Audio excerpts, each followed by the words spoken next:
This week on Here for the Right Reasons, the men tell all and Tayshia experiences heartbreak after hometowns. Please make me feel like these past few weeks meant anything to you.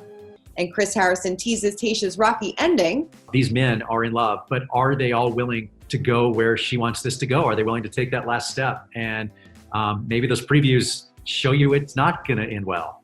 Plus, fan favorite Blake Moynes talks about his breakup and if he is really over Tayshia. I felt like if it was Tayshia from the beginning, I think my story would have been a little bit different. It was tough because I felt like it's even the emotion, like I could feel that like she could see something there, and it was like so frustrating to get in the limo and be like, there's something here, but you're just not letting it happen. We've got that plus so much more on today's Here for the Right Reasons.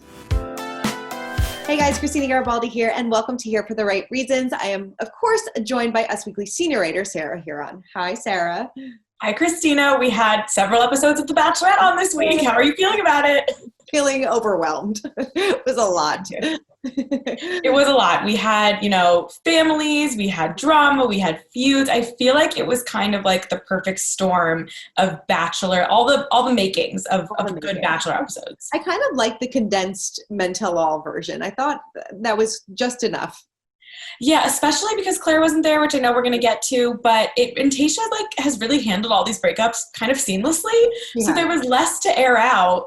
And it was more so like, I'm ready to see how this ends. Like we've been with these people for a while now, and it's time. It feels like 3 years, but all right. Well, let's break it all down. Let's get to our bracket of broses and break down these hometown dates. Let's kick it off with Brendan. What did we think of his hometown date? Do we really think that he is in it for the long haul? Because I'm really getting some weird vibes from him. I like him a lot, but I just don't think that he is ready for this.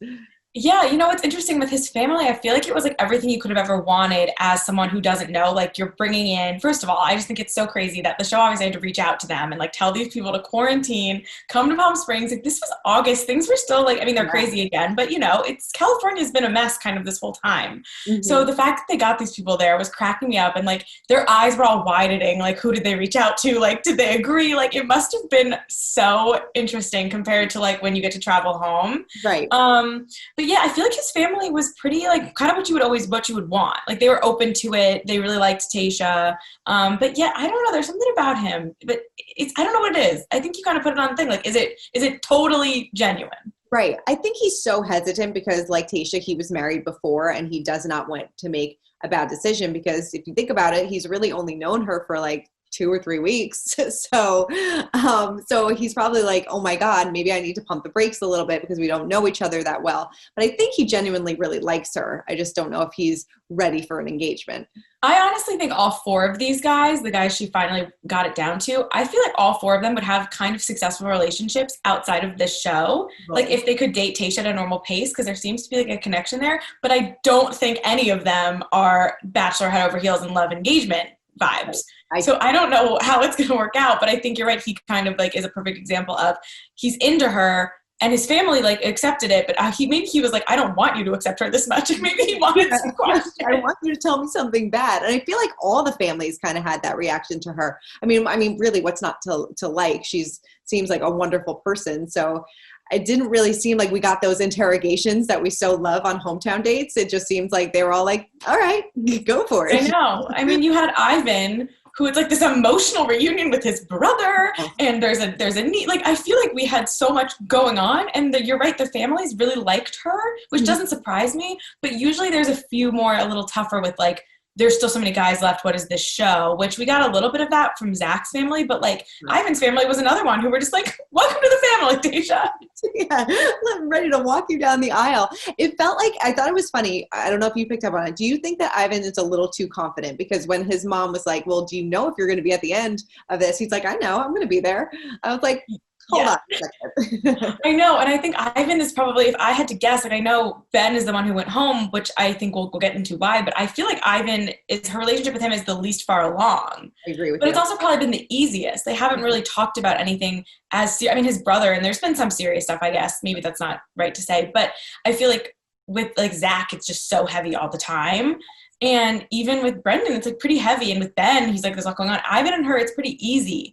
So I feel like she's going to blame that on like, we haven't had those tough conversations. They love talking about on The Bachelor. Like, we haven't been through it together yet. It's like, well, you haven't been through anything because you haven't left this resort. But like, I feel like that's going to be the way. I think he is too confident. Yeah, it was interesting. I totally agree with you. And then speaking of Zach, I feel like you said, it just seems like this is such a passionate relationship. Like they are obviously super attracted to one another. And I feel like it's maybe more of a lust relationship than love. I don't know, but she's definitely into him. She's definitely into him. He's definitely into her. I feel like this could be a classic case of like, he's going to watch it back and be shocked that she had such strong bonds with other guys. Cause he, I think, thinks he's winning, which he might be. I don't know. He's definitely like up there with like front runner vibes. Like he's confident in their relationship. I'm like so nervous that she's going to break his heart though, because like you see like his family is like, I've never seen him this happy before. Like he's just like on cloud 9. And I'm like, oh my God, please don't crush his heart. They all kept saying like his smile, he never smiles like this. And I'm like, oh my God, like this makes me uncomfortable because there's a good chance he's not the one. Like I feel like all the families got so wrapped up in like, Tayshia's amazing. Of course she's going to pick my son. And I was like, you guys remember there's a good chance she's not going to. It's a very good chance. There's a 1 in 4 chance. Not going to happen. And then, we have to talk, about Ben. Yes, Ben, who, we've been in love with for a few weeks now, I think both of us. But he kind of fell apart a little bit this week. Let's watch something that went down at his hometown. I'm incredibly uncomfortable. I'm super nervous. My heart rate's never been higher. My brain couldn't work. He just couldn't get there. He just couldn't say I love you, which I was actually kind of really surprised about this. I didn't think that he was going to unravel so quickly. Well, it's so funny because when he was talking to his sister and his like family friend, he kind of like had the realization, because I think maybe he was like scared to say I love you because he wasn't totally sure what like love was. And then his family friend somehow told him in like 30 seconds. And then he was like, oh, so I am in love. And it was like kind of like, it almost like a light bulb went off. And I was like, oh, that's kind of cute. Like, he's really just going, I think he's just confused because this show is so weird and stressful and confusing. So he had that moment. And then the fact that he didn't tell her after that, I was like, what is he doing? No. He went back to like the episode when he wanted to wait and be the last one to talk to her on the group date. Right. And he regretted it. He didn't learn his lesson. You're so right. He let the moment pass him by. And then he also let the moment, like he could have said it when they were leaving, but I mean, it probably wouldn't have done anything, but like at least tell her how you feel. But she was so right where she was like, why isn't he upset about this? Like, why aren't you showing me any emotion? Like, this is weird. That was one of the weirder goodbyes in a while. Yeah. I think he was in shock. I don't think he understood, because even in the limo, he said, like, I still love her. He was like, do I love her? I think I love her. And it's like, you literally haven't used the L word with her. No. What are you doing? I didn't this in our cringe moments, but I just feel like there were so many other ones, but it was definitely an uncomfortable moment because you're like, oh my God, just say it. Right. And at the beginning of the episode when he's talking about how he's never cried before, I was like, okay, is he Cameron Diaz in The Holiday? Like, what is happening? And I was like, I think that kind of sums him up, though, because he has all these emotions and he's been through all this stuff, but he doesn't totally know how to process them. I don't think he was ready for this show. Mm-hmm. Yeah. I just don't think he's made for it. I think he's a nice guy, and I don't think he could handle – I think he was still processing, like, oh – I think he almost had like a moment in that limo, like she was feeling this about other people. Sure, like, I don't think he realized that he really needed to step it up and like lay it all out because the guys were doing the same thing. Like, I think he thought he was like smooth sailing. Mm-hmm. Yeah. And it definitely did not work out that way. Oh, poor Ben. I'm sure we'll see him in paradise though. 100%. He's going to he loved to strip down and all that stuff. He'll excel in paradise. All right. Well, if you thought that this week was full of emotions, wait until the finale. I recently caught up with Chris Harrison, who revealed that Tayshia is in for a rocky ending. Is Tayshia going to get her heart broken before she finally finds love at the end of this? Yeah, you see that, in the previews, she's in the dress. She is falling in love. These men are in love, but are they all willing to go where she wants this to go? Are they willing to take that last step? And maybe those previews show you it's not going to end well. Oh no, a cliffhanger. What I love about this season so much too is that I really feel that we are seeing a depth from these guys that we really haven't seen as much on previous seasons. Were you surprised that these guys got so vulnerable and were so open and honest? And do you think maybe quarantine had anything to do with this? And, maybe their age had something to do with it as well, because, they're ready to take that next step and kind of ready to lay it all out there on the line. Christina, I think it's really just a sign of the times, right? I mean, we always encourage everybody to kind of bare their soul and talk about whatever they want to talk about. You can get as deep as you want. Yeah. I think it's just more accepted now. I think it's a sign of one thing that's come out of 2020, whether it's the pandemic, whether it's, socially what's happening in the change in this world. I think people are opening up, and this generation realizes we can talk about social injustices. We can talk about addiction. We can talk about mental health. It's not taboo anymore. And it's really good to see, as not just a producer or a host, but as a man. I'm glad to see that these are the conversations these people are having, and I'm glad we have embraced that. But I think it's just a microcosm of what we're seeing in the world today, and I think it's great. Definitely. I mean, going back to Tayshia's season really quickly, I mean, would you say that hometowns, meeting families, obviously this is where it gets real. I was just talking to Madison a little while ago from Peter's season, and she said that, these are the most difficult weeks. Like, you go through an emotional ringer, and I mean, are we going to see that? Are these the most emotional weeks? Well, a little behind the scenes nugget here. I always talk to every Bachelor and Bachelorette, and when we get to hometowns, I always say, believe it or not, this is really the halfway mark, because the season starts now. Yeah. And it's not that everything before that wasn't meaningful, but those last few weeks are like years in what's about to happen with families, with overnights, with meeting the other person's family, with the ring by and the proposals. And I mean, what's about to happen in these next few weeks is massive, and it is life-changing. And this one is very different even from prior seasons, because hometowns had to come to us because of the pandemic. We had to bring everybody in. So it's very different. And you had really a fish out of water sense of being for these poor people that were like, wait, what do you moms and dads are like, we didn't sign up for this. What's happening? So it was a very different intimacy that you got as well. I think you'll feel that when you watch the show. I love our weekly Chris Harrison chats. I know. It's so fun to catch up with our best friend, Chris Harrison, close personal friend. And he can tease it, man. And the promos, they look pretty good. I genuinely don't know what's going to happen. And I like that it's going to be back-to-back. We get the fantasy suites. We get one more brokenhearted person. And then we have to make a decision. And then we call it a day. Merry Christmas. Like, it's time. And then we get 1 week off. And then we're right back in it with Matt James. Oh, my God. I know. But, of course, we couldn't let go with the season without seeing some of our favorite men again, right? That is so true. Yes. Let's move on to our cringe of the week, because there were a lot. Yeah, the entire men tell all was slightly uncomfortable, but I think we know YOSEF takes the cake.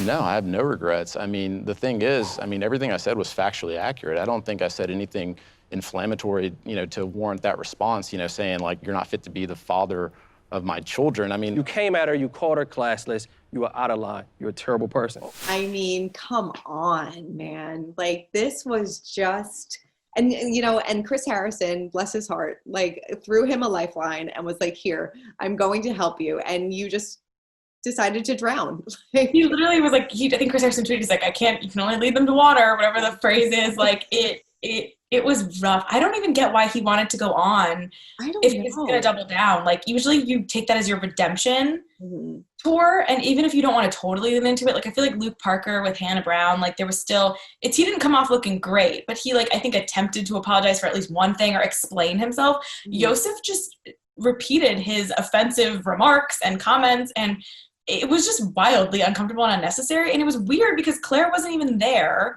Yes, that was. So, what was the point of bringing him out if Claire couldn't like confront him about it? I just feel like maybe he thinks that like he'll forever be like a Bachelor villain and continue on in the show, but I feel like he just shot himself in the foot, and that I don't think that they would invite him to a paradise or to anything else. I think that they probably just want to wash their hands of him because he's a hot mess. Yeah, it's not a good look to be shaming like the quote unquote oldest Bachelorette, like what he called her and all the stuff he said to her. Like, it just didn't make sense. And you'd think watching it back, he'd at least be a little cringy, like knowing his daughter's going to watch that one day. But instead he was just like, no, like, I would hope someone would put her in her place. I was like, excuse. I was like, you did not. That is so messed up. And Claire and Dale felt similar, right? They took to social media. They couldn't help it. I love that they're watching. I know. I love that they're watching. Dale fired back on Twitter. He wrote, the fool had enough pride and arrogance to sit on TV and believe that's how a man should act towards a woman. Even condoning that type of act towards his own daughter, how people actually defended someone like this and his actions is mind-numbing.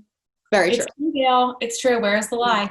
And then Claire was up here, you know, liking tweets like she always does, and she liked a bunch of tweets shading YOSEF, and then she also tweeted, "I wish they would have let me be in attendance to let these men know in person how much their words and support have meant to me. Thank you, gentlemen, from the bottom of my heart." So do we think that she wasn't invited to this? I think she wasn't invited. Yeah, which is, I mean, I get it. Like, they probably only had a certain amount of time, but if you're going to bring YOSEF on to bash Claire, I feel like you need to give her the opportunity to defend herself. Right, one or the other, I think. Like, either pretend Claire's season never happened and this is Tayshia's mental on Tayshia's show, which would have been, it's less exciting for me personally, but it would have made sense, which was kind of like the rest of the episode. But to bring that up with Claire and then not have her there, and even like the guys, like a lot of them didn't talk to Claire again. And I think it would be interesting to hear them, you know, or even Dale again, like have them like even joke about it. Like, dude, like we thought you went home. Like, I think that dynamic would be so interesting. And I would have rather watched that than Bennett handing out green juice. I totally agree with you. I think that would have been a much more interesting men tell all. Yes, I loved seeing Tayshia and Riley kind of wrap things up a little bit because that was a really sweet moment. But yeah, like Claire was the cause of a lot of this drama. Yeah. I would have seen her talk about it. I wonder if it was just like they had a capacity over how many people they wanted in the room or something, and they had to draw a line, because obviously this was, from everything I've heard, this was filmed in Pennsylvania where Matt James' season was, so they had to like get all these people there. They quarantined for a week, but I just feel like Claire and Dale were such a key part of this, and it's so weird that they weren't there. I know. Hopefully they'll do like another reunion. Who knows? Maybe they'll do like, I want to let it go, but then like you finally are giving me like, this was supposed to be my closure, and now they didn't even give it to me. Didn't even give it to me. Well, another cringe moment that lightened the mood or heightened the mood, depending on how you look at it, has to go to Blake Moynes, who got a little too excited on his date with Tayshia. I was actually surprised that they showed this. This was a little R-rated, X-rated for The Bachelor. It was. They love that black box, and they love an opportunity. This was kind of like the season of nudity. Yes. And I'm surprised this doesn't I bet this happens more often than we was actually thinking that. I was like, this has to happen all the time. Now it's going to be even weirder, because like The Bachelor always used to spend a lot of like of what it is obviously real life and these are real people, but it's like a fantasy fake world. So to think about like a normal reaction happening now, it's like going to be in my head. Like, oh, it's just uncomfortable. Oh my God. But it's just like even more uncomfortable to think about that he was so excited about this. And then she was like, oh my God, I need to get out of this situation immediately. No. Totally. Blake Moynes he's been on quite the journey this season. He really has. I mean, talk to him. Yeah. I mean, let's move on to our Where Are They Now segment, because you actually just caught up with Blake. You never know who you're going to catch up with on Here for the Right Reasons, Christina. It's very exciting. But I did talk to Blake, and I asked him about Tayshia, and while he concluded, everything happens for a reason, he definitely was very upset still, I think, watching everything back, and he got into some details about how he's getting over the breakup, if he's over the breakup, and it was very interesting. He maintained that there was stuff we didn't see, because for me, I was like, I didn't really get why you guys were both so upset to say goodbye to each other. Yeah. But he was like, no, like, you don't get it. Like, there was a connection between us. And I was like, okay, Blake, if you say so. Amazing. Take a look. Well, also with Tayshia specifically, we saw a very emotional reaction for her when she did say goodbye to you. And were you blindsided during the date? Did you know she wasn't necessarily feeling it? Like, take me back to what you were thinking then. Yeah. So, that was the last one-on-one that she was going to give to anybody. And so I knew there was a lot of pressure. She didn't want to give it to another guy for a second one-on-one. So I was like, hey, this is everything that I've been looking for. It's coming late, but I got to make the most of what this is. And I went in a little hesitant because I was like, we haven't connected the way that she has with other guys, but maybe I can make my mark here. And so I had to be optimistic, and I had to think like, listen, this is where I can turn around. I went in, the date went really well. I thought the date went super well. And when it got to the end, I just didn't really see it coming, because we talked about serious things and it felt like the connection was coming. I felt like she was going to take a risk on me and give me the more time that I needed. I think she would have hit it off with my parents if she made it to hometowns. I really think that would have made a staple, and it would have like propelled us even more in a way. But she didn't take the risk. I understand why she didn't take the risk in a situation like this. It's hard to do that. It's hard to throw away a connection you're stronger with on a whim, in a way, to risk it with somebody else. So it sucked, but I understood it. Was there something that the audience didn't see between you guys that you felt? Because for us, I feel like you definitely had a connection with Claire, but with Tayshia, it wasn't necessarily as like shown, but you guys were clearly both really upset to see each other go. So what did we not see between you guys? Yeah, this comes up a lot. The connection was very slow. The connection was very slow, but every time that we make a step, I think I opened her eyes more and more and more. And I think you saw that a couple of times. Like every time I talk to Blake, he shows a different side of him, and that's what happened. It just, I think she had her guard up, just like she said at the men tell all, where, you know, I walked in with a red flag over my head night one. You know, how am I supposed to connect with a guy in this short time frame when he's already telling me that he just had a connection with somebody else and he needs more time? There isn't enough to start with. So, you know, it was tough because I felt like if it was Tayshia from the beginning, I think my story would have been a little bit different. It was tough because I felt like, it's even the emotion, like I could feel that like she could see something there, and it was like so frustrating to get in the limo and be like, there's something here, but you're just not letting it happen. And that was the most unfortunate. So when you got home, you know, because the show, obviously it's emotional. You've been in this resort for a while. You made it pretty far. You went through 2 different bachelorettes and stuff. How quickly did you kind of start to get over Tayshia? Are you over Tayshia? Did you get the closure you needed? Like, where are you now? Yeah. So right when I first got back, I was really annoyed. Not like annoyed, frustrated. I was frustrated because, and it sucks because the connection that we had came on like the last day I was there. So it was so fresh. So like I felt like we made such a stride and it was like shut down, but I still was hanging on to that day just because we blamed it on time. I wish she just would have said, you're not the one for me. There's other connections here. I don't see us being a thing.